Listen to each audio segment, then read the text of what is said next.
क्या आप मदुरै घूमने गए हैं? आज मैं आपको मदुरै की देवी मीनाक्षी की ऐसी कथा बताने जा रही जो शायद ही आपने सुनी हो। देवी मीनाक्षी यानी पार्वती के अवतार की ये कथा शक्ति, भक्ति और नियति का एक सुंदर संगम है। पौराणिक कथा के अनुसार इसकी मदुरै के राजा मलयध्वज पांड्य और उनकी पत्नी कंचनमाला संतान न होने के कारण दुखी थे। उन्होंने भगवान शिव को प्रसन्न करने के लिए पुत्र का मेष्टि यज्ञ किया। यज्ञ की अग्नि से एक 3 वर्षीय बालिका प्रकट हुई।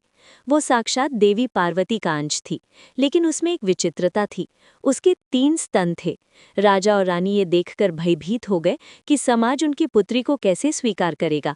तभी एक आकाशवाणी हुई, हे राजन, इस कन्या का पालन पोषण एक राजकुमार की तरह करे, इसे शस्त्र और शास्त्र की शिक्षा दे।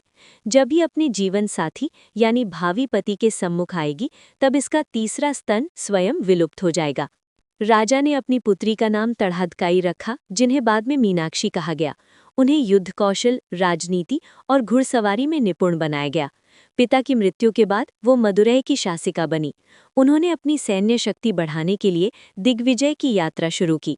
उन्होंने इंद्रलोक से लेकर पाताल लोक तक सबको परास्त किया। अंत में अपनी विजय यात्रा को पूर्ण करने के लिए वो कैलाश पर्वत पहुंची, ताकि भगवान शिव को चुनौती दे सकें। कैलाश की सीमा पर पहुंचते ही उनका सामना भगवान शिव की सेना यानी गणों से हुआ। जब स्वयं भगवान शिव युद्ध के मैदान में प्रकट हुए तो तड़हदगाई जैसे ही उनकी ओर बढ़ी, अचानक वो ठिठक गईं। भगवान शिव को देखते ही उनका योद्धा वाला स्वभाव लुप्त हो गया और वो लज्जा यानी शर्म से भर गईं। उसी पल उनका 3रा स्तन गायब हो गया, जैसा कि आकाशवाणी ने वर्षों पहले भविष्यवाणी की थी।